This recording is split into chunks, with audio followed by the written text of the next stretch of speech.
Assalamualaikum warahmatullahi wabarakatuh. Bihamdillahi wassalatu wassalamu ala rasulillah wa ala alihi wa sahbihi wa mawalah wa la hawla wa la quwata illa billahi wa ba'd. Kita lanjutkan kajian kita, masih membahas tafsir singkat dari surah Al-Baqarah, dan kita masuk pada ayat ke 141 dan seterusnya. A'udzubillahi minasyaitonirrajim. Bismillahirrahmanirrahim. Tilka ummatun qad khalat laha ma kasabat wa lakum ma kasabtum wa la tus'aluna amma kanu ya'malun. Itulah umat yang telah berlalu, baginya apa yang telah mereka usahakan, dan bagi kalian apa yang kalian usahakan, dan kamu tidak akan diminta pertanggungjawaban tentang apa yang dahulu mereka kerjakan. Ayat ini hanya pengulangan sebenarnya dari ayat sebelumnya, ketika orang-orang Yahudi mengklaim, dan juga orang-orang Nasrani juga sama, bahwa mereka di atas agama Nabi Ibrahim alaihi salatu wassalam.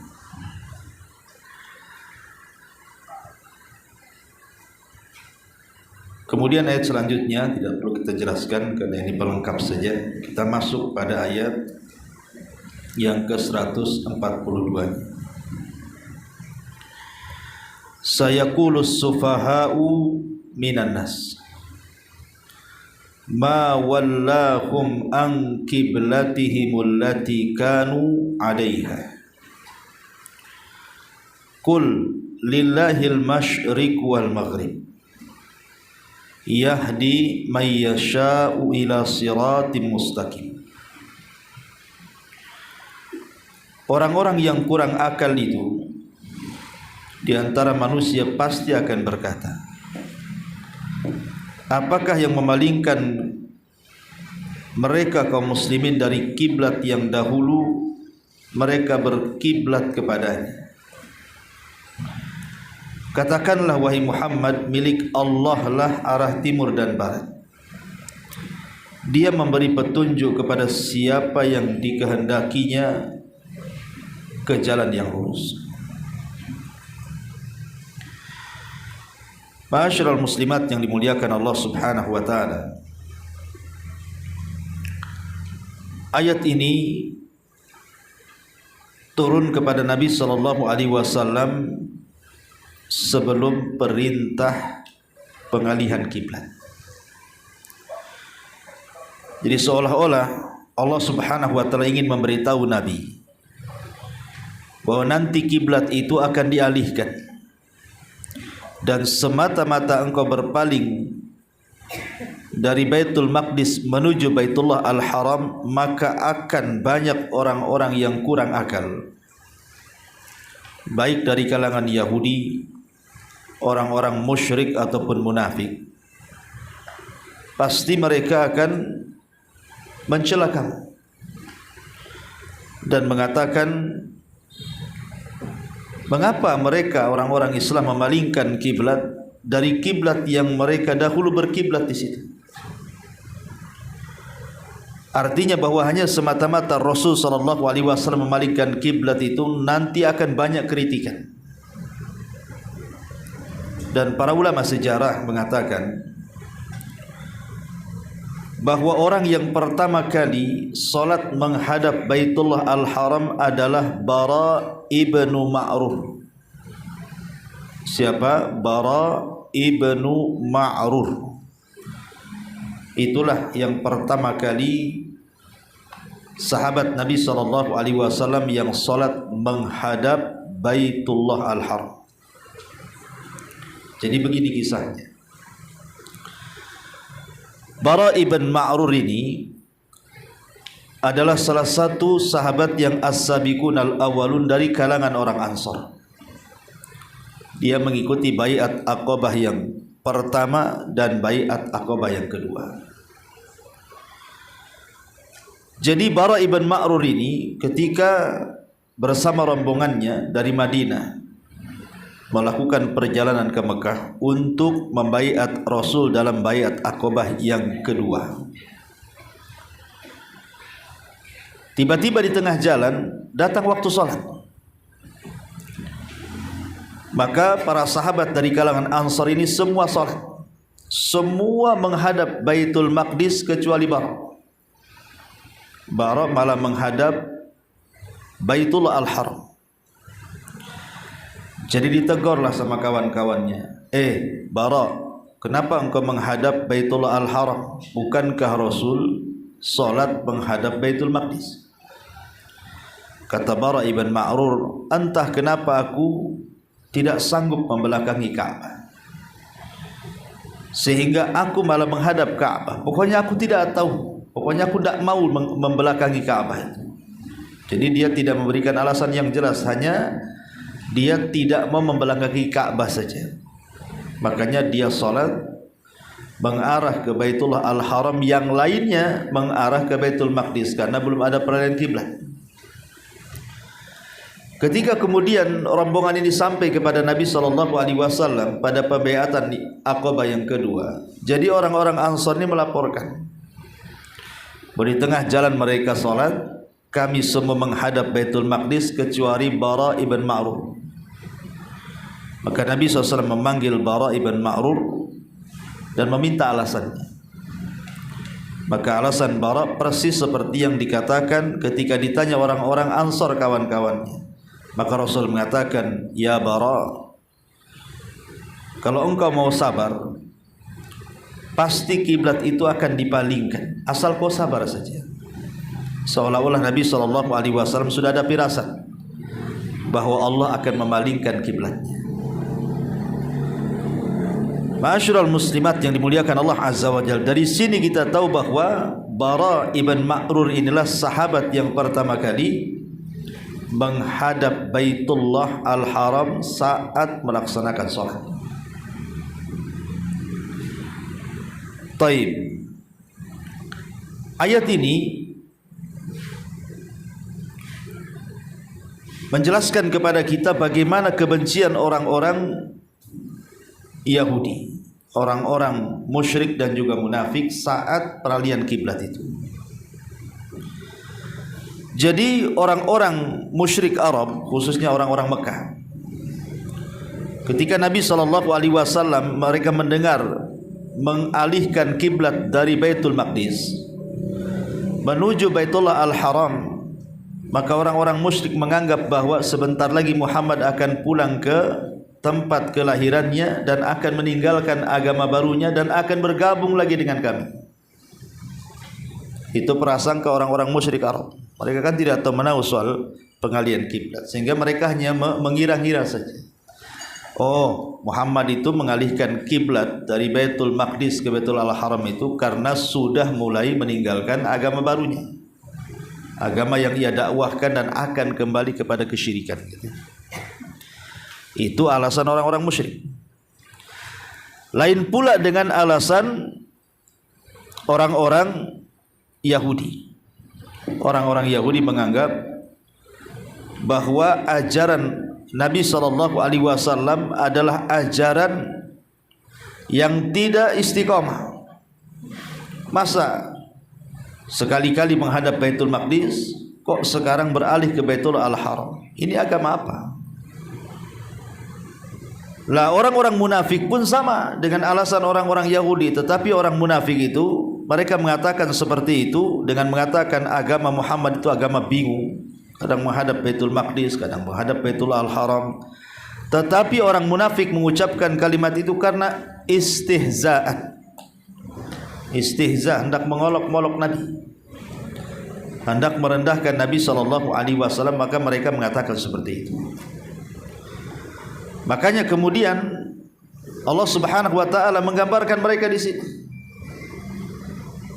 di mana Allah Subhanahu wa taala berfirman, sayaqulus sufaha'u minan nas, akan ada orang-orang yang kurang akal dari kalangan manusia itu. Mereka berkata, ma wallahum an qiblatihim allati kanu 'alaiha.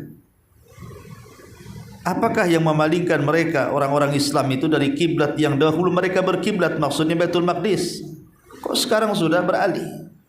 Ada apa? Ma'asyiral muslimat yang dimuliakan Allah Azza wa Jalla, maka kemudian Allah Subhanahu wa taala mengajarkan jawabannya kepada Rasul. Qul lillahil masyriq wal maghrib. Terserah Allah. Allah yang memiliki arah timur ataupun arah barat. Mau menghadap ke Baitul Maqdis, mau menghadap ke Baitullah Al-Haram, terserah Allah. Itu semua perintah Allah Subhanahu wa taala.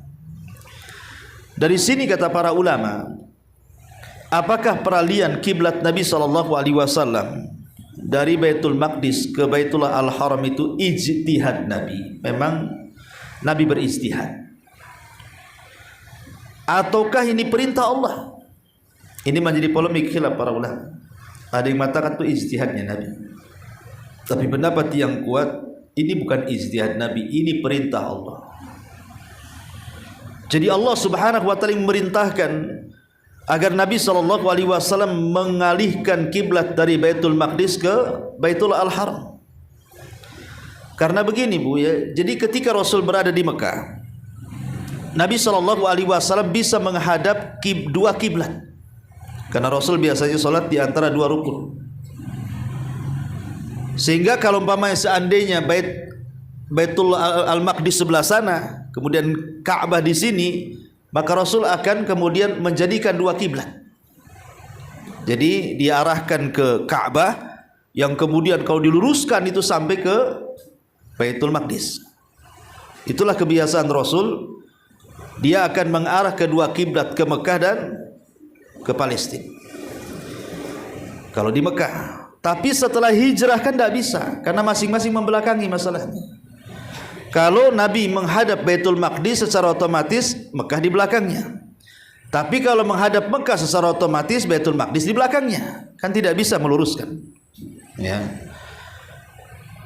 Tetapi Nabi SAW sangat ingin kalau kiblat itu dialihkan dari Baitul Al-Maqdis ke Baitul Al-Haram. Tapi Rasul tidak meminta. Dan ini sebagai adab Rasul kepada Allah. Rasul hanya berkeinginan saja. Sebagaimana perkataan Bara, Rasul itu cinta kalau seandainya Ka'bah itu menjadi kiblat. Dari sini maka turun ayat, fawalli qad nara taqalluba wajhika fis sama falanuwalliyannaka qiblatan tardah. Aku lihat engkau selalu mengarah-arahkan wajahmu ke langit. Dan Allah paham, maka Allah mengatakan sekarang arahkan wajahmu ke Baitullah Al-Haram. Maka terjadilah peralihan kiblat dari Baitul Maqdis ke Baitullah Al-Haram. Ya. Kemudian Allah mengatakan yahdi may yasha'u ila siratim mustaqim. Ketika Allah mengatakan qulillah al-masyriq wal maghrib, katakan milik Allah timur dan barat, dia memberikan petunjuk kepada siapa yang ia kehendaki ke jalan yang lurus. Seolah-olah Allah Subhanahu wa taala ingin membungkam pernyataan orang-orang musyrik, pernyataan orang-orang Yahudi ataupun pernyataan orang munafik, bahwa kalau sudah perintah Allah Subhanahu wa taala maka tidak boleh dibantah, tapi kita katakan sami'na wa ata'na. Karena di sini kalimatnya, katakan ya Muhammad, ini jawabanku kata Allah. Milik Allah lah timur dan barat, terserah Allah. Allah memerintahkan awalnya ke Baitul Maqdis, tiba-tiba Allah perintahkan ke Baitul Al-Haram, terserah Allah. Maka kewajiban kita hanya sami'na wa ata'na saja, mendengar dan juga taat, tidak boleh membantah, karena ini adalah perintah Allah Subhanahu wa taala. Karena kalau kita kemudian menyerahkan urusan semua kepada Allah Subhanahu wa taala, maka Allah mengatakan yahdi may yasha ila siratim mustaqim. maka Allah akan memberikan petunjuk kepada siapapun yang ia kehendaki ila siratim mustaqim, ke jalan yang lurus. Imam Abdul Qayyim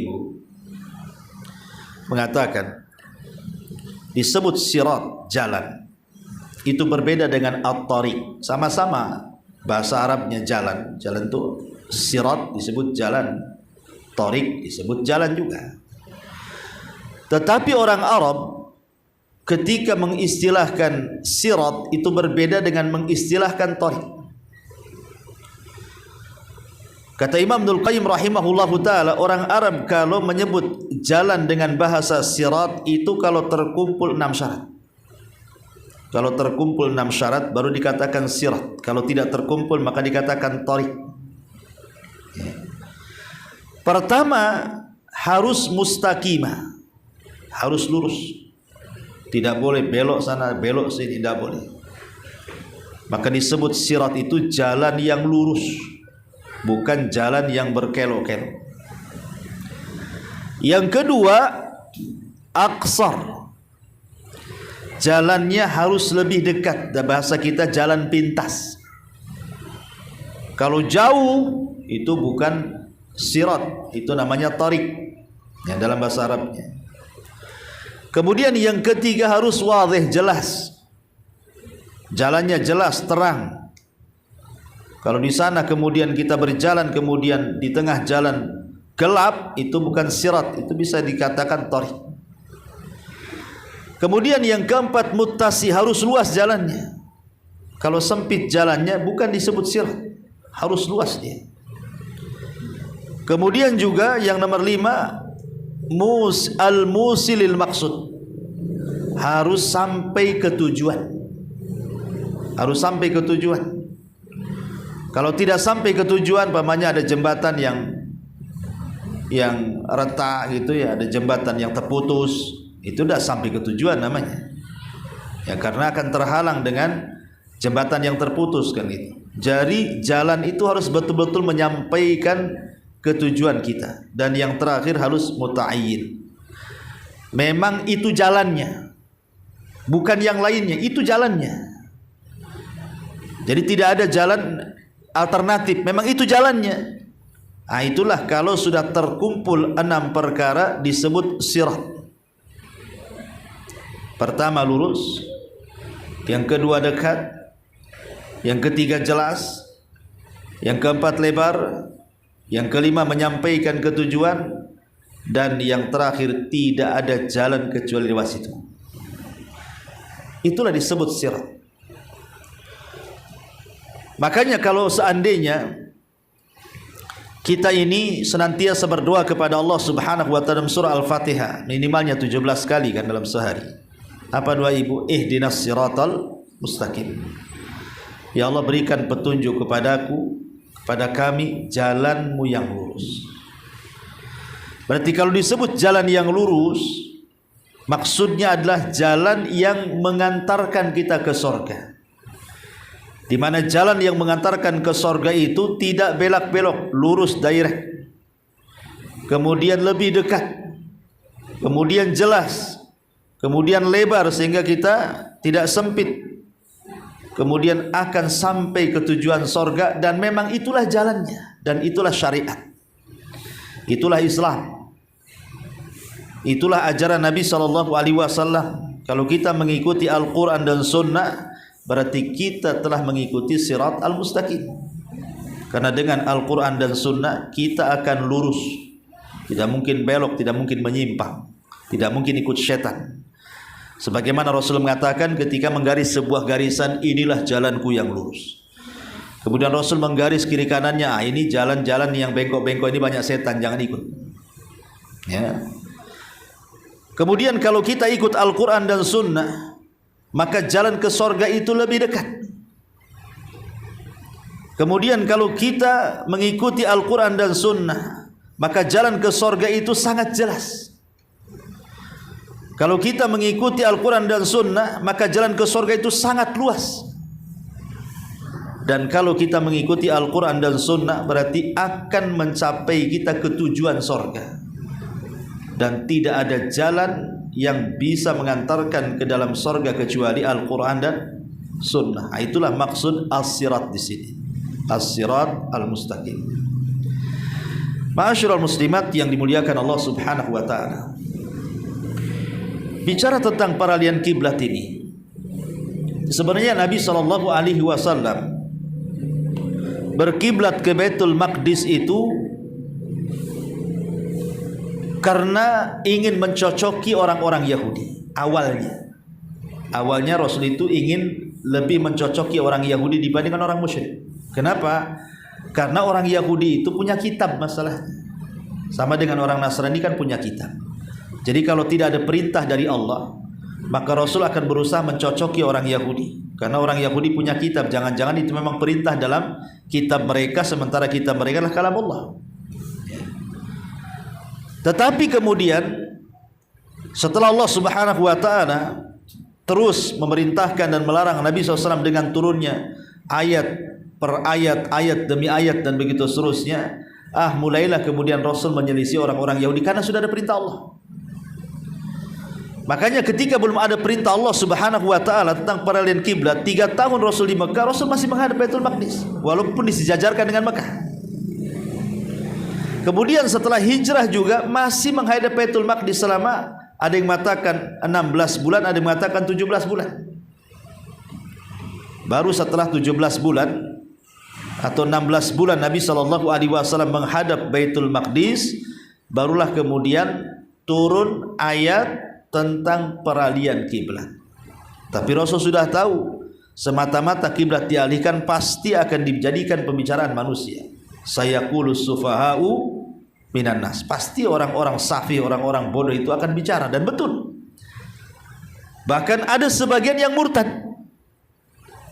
Bahkan orang-orang munafik mencela Nabi.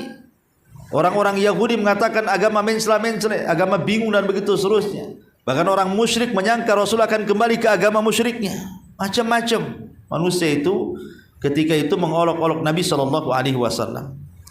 Tapi Nabi SAW sudah tahu, karena Allah sudah kasih tahu. Maka Nabi SAW seolah-olah Allah katakan jangan kau hiraukan ucapan mereka. Karena disebut safih itu artinya khafiful aqli, akalnya ringan, akalnya sedikit.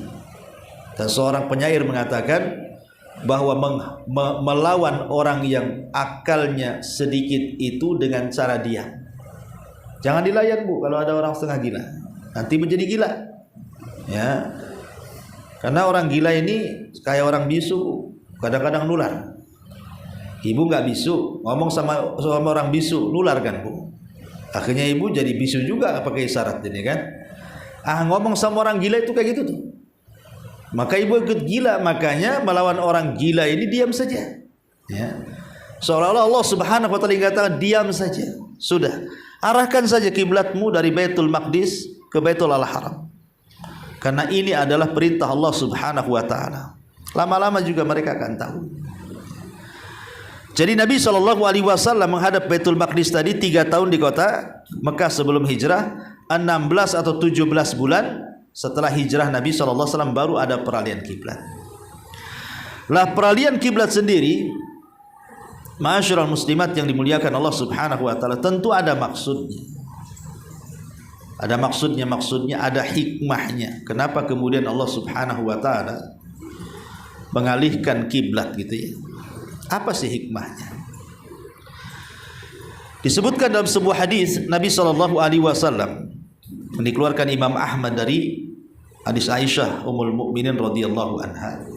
Nabi bersabda, "Innal yahuda la yahsudunana ala syai'in kama yahsudunana ala yaumil jum'ati allati hadana Allah ilaiha wa dhallu anha wa 'alal qiblati allati hadana Allah ilaiha wa dhallu anha wa 'ala qaulina khalfal imami amin." Kata Nabi SAW di hadapan para sahabat, orang Yahudi itu tidaklah mereka hasad kepada kita kecuali karena 3 perkara. Pertama, mereka hasad dengan hari Jumat yang Allah telah anugerahkan kepada kita, dan Allah sesatkan mereka dari hari Jumat. Jadi orang Yahudi itu tidak suka dengan hari Jumat Kalau kita berkumpul di hari Jumat itu hasad orang Yahudi. Kemudian yang kedua tentang peralihan kiblat dari Baitullah Al-Maqdis ke Baitullah Al-Haram. Enggak suka. Kenapa sudah bagus-bagus ke Baitul Maqdis? Itu kan kiblatnya para nabi. Kiblatnya semua para nabi ke Baitul Maqdis. Kenapa pula Anda berbalik pula ke Baitullah Al-Haram kau sendirian? Semua para nabi ke Baitul Maqdis. Hasad mereka. Pada itu perintah Allah dan mereka tahu Nabi SAW di atas kebenaran. Kemudian yang ketiga dan ucapan kita di belakang iman, amin. Di belakang imam ketika ibu salat, amin. Artinya amin itu ya Allah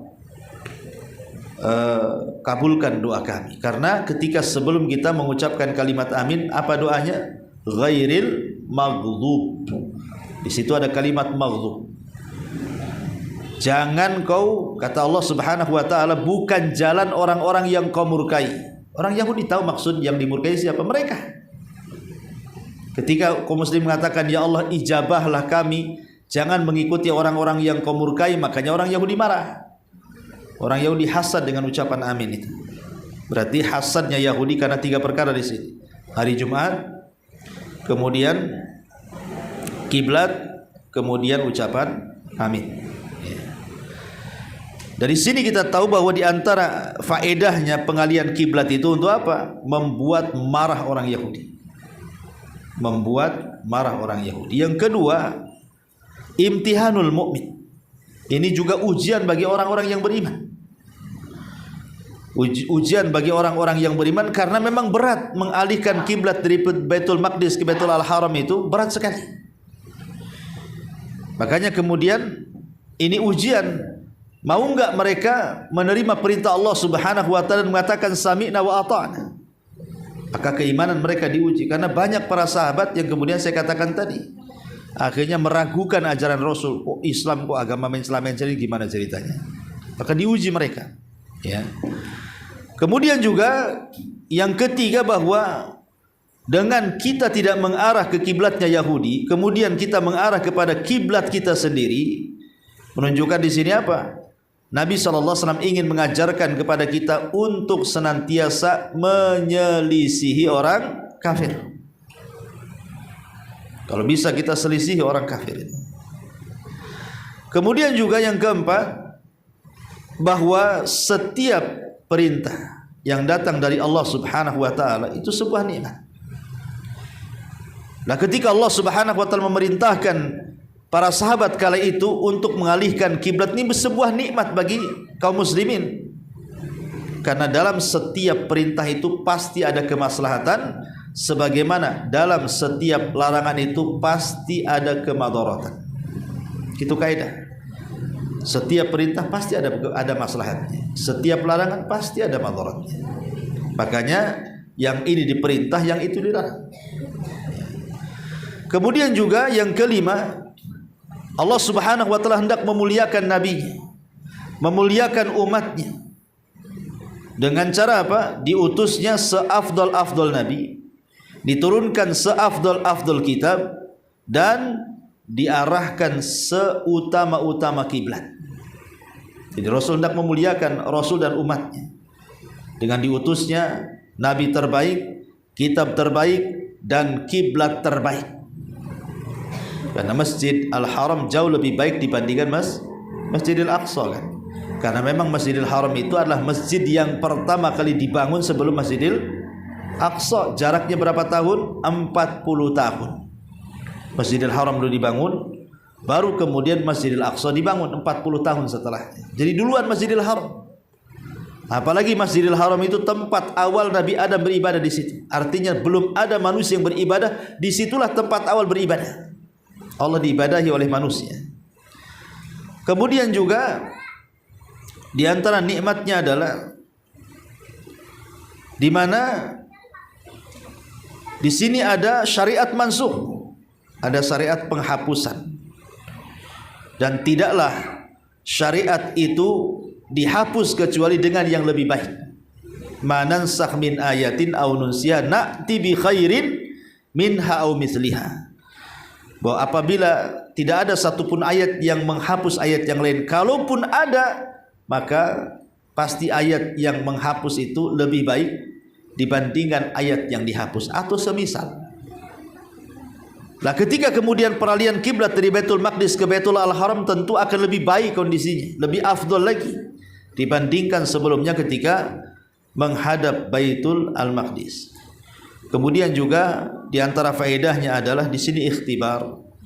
Apakah kaum muslimin mau taat dengan perintah Allah ataukah tidak taat dengan perintah Allah? Karena Allah mengatakan fala wa rabbuka la yu'minun hatta yuhaqqimuka fima syajara bainahum wala yajidu fi anfusihim harajan mimma qadaita wa yusallimu taslima. Sekali-kali demi Rabbmu mereka belum dinyatakan beriman sampai mereka berhukum kepadamu ya Muhammad terhadap apa yang mereka perselisihkan di antara mereka, dan tidak terdapat dalam jiwa mereka keraguan terhadap putusanmu, dan mereka menerima dengan betul-betul penerimaan. Jadi ini ujian yang berat bagi para sahabat untuk mengucapkan sami'na wa ata'na. Ma'asyiral muslimat yang dimuliakan Allah Subhanahu wa taala,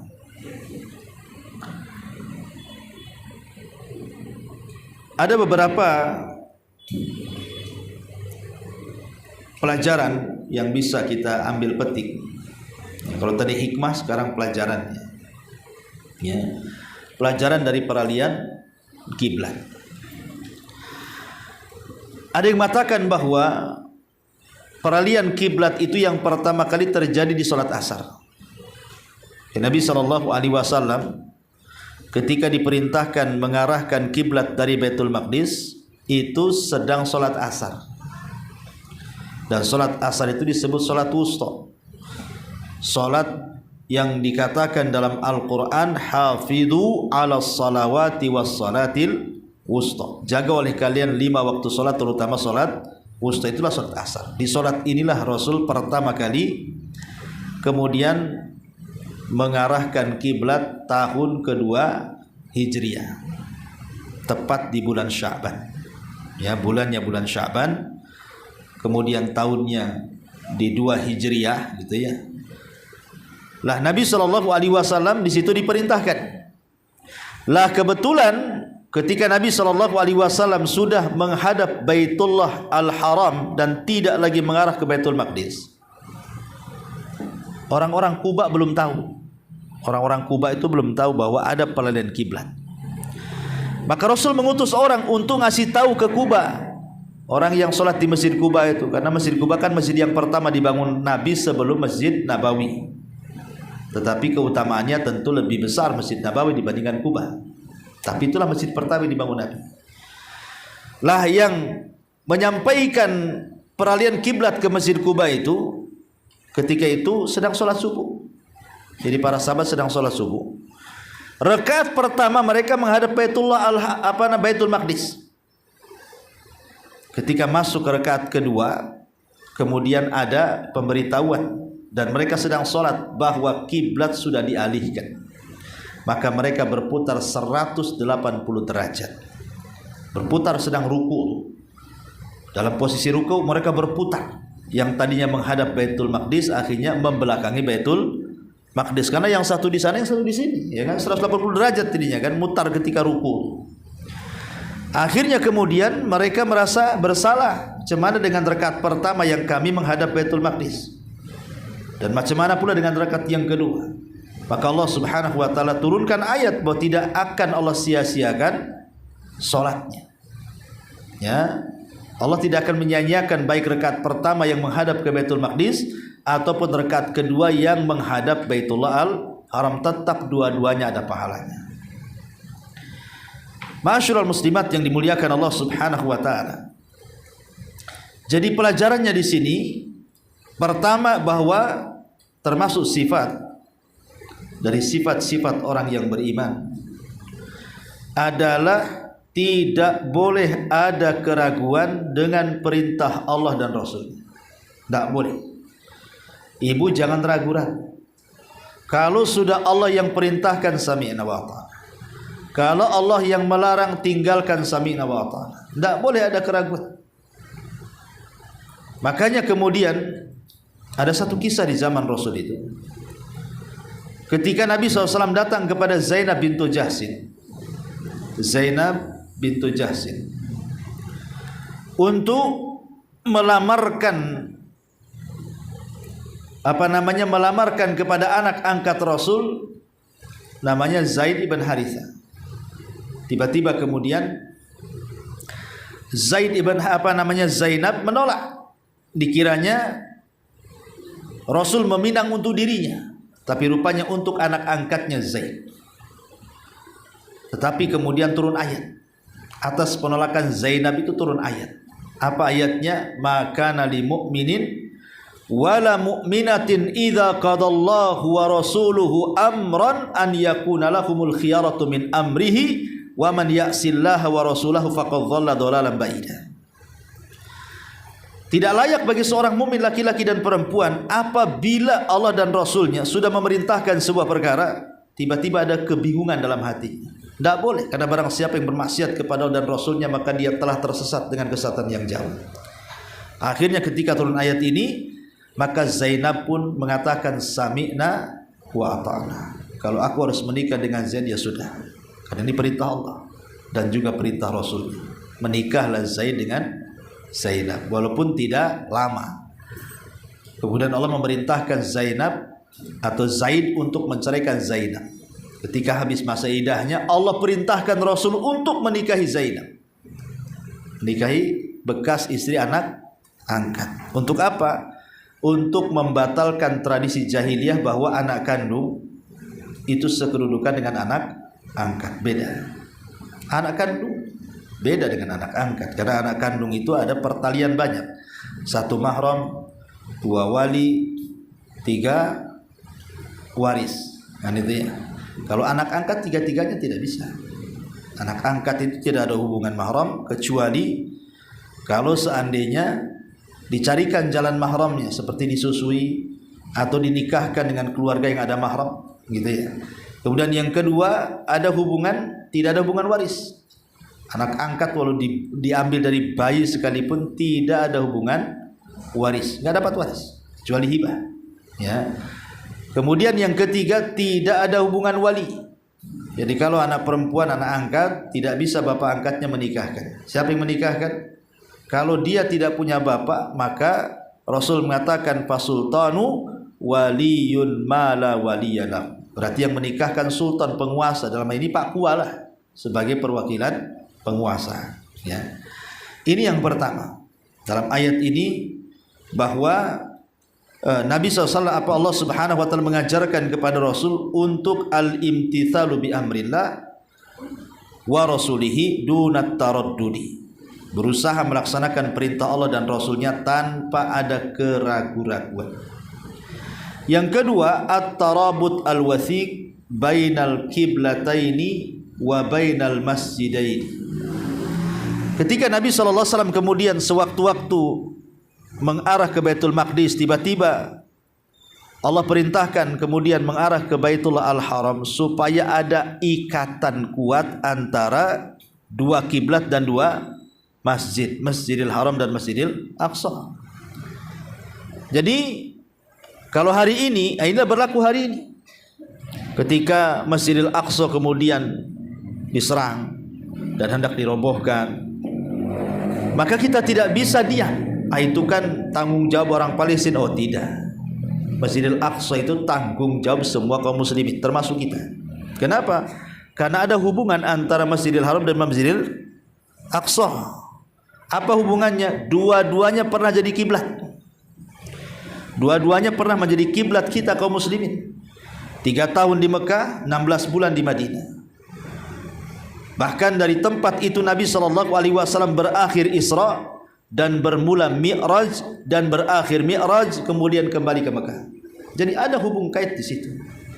Jangan kita katakan itu urusan orang Palestina. Itu urusan kita semua di sini. Tanggung jawab kita semuanya.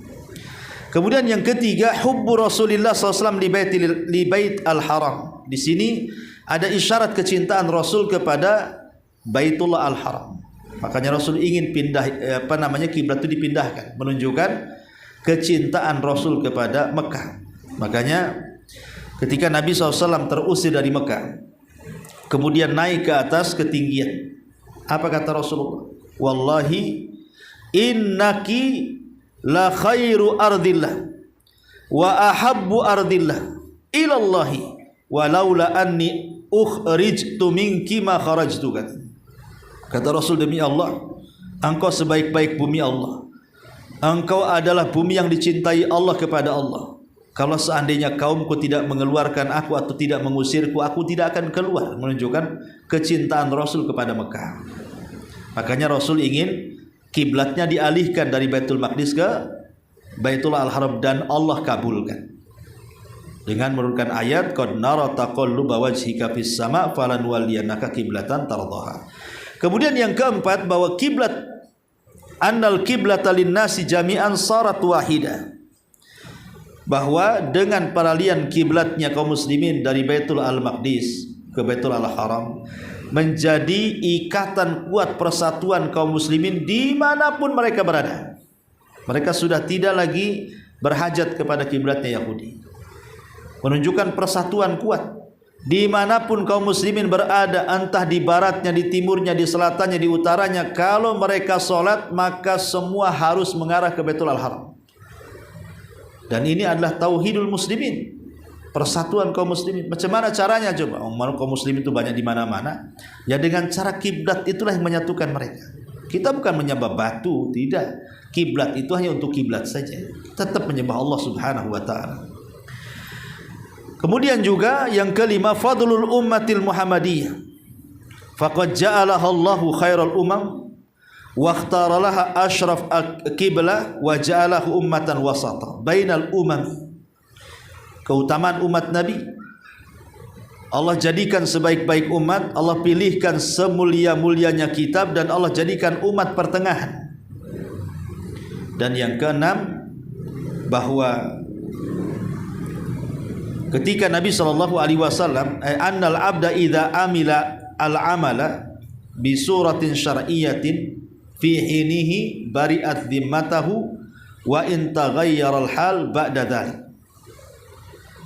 Jadi seorang hamba apabila mengamalkan sebuah amalan dalam bentuk amalan syar'i, walaupun pamannya kan sudah dihapus dan dia tidak tahu, maka bukan tanggung jawab dia lagi. Seperti orang yang sholat menghadap Baitul Al-Maqdis padahal kiblat sudah diarahkan, kan dia kan tidak tahu masalahnya, maka itu bukan tanggung jawab dia lagi. Tetap Allah Subhanahu wa taala akan mengganjar orang tadi. Dan yang terakhir, bahwa orang-orang Yahudi dan juga Nasrani, mereka tidak akan redha. Mereka selamanya tidak akan redha dengan pengalihan kiblat itu, dan mereka akan senantiasa hasad. Ya, bahkan bukan hanya pengalihan kiblat, seluruh syariat Islam mereka tidak akan redha. Karena Allah yang mengatakan walan tardha ankal yahud walan nasara hatta tattabi'a millatahum, bahwa Yahudi dan Nasrani tidak akan redha sampai engkau mengikuti ajaran mereka, betul-betul mengikuti ajaran mereka. Sebagaimana mereka tidak mau berkiblat kepada kiblat kita, kita pun tidak mau berkiblat dengan kiblat mereka. Lakum dinukum waliyadin. Ya, sudah ada pembatas di sini. Keyakinan kita, keyakinan kalian, keyakinan kalian. Ma'asyiral muslimat yang dimuliakan Allah Subhanahu wa taala, itulah di antara hikmah dari tahwilul kiblah, peralihan kiblat dari Baitul Maqdis ke Baitullah Al-Haram. Wallahu a'lam bishawab. Taib, ini saja yang bisa sampaikan. Sebelum saya buka pertanyaan, kita buka tanya jawab, silakan.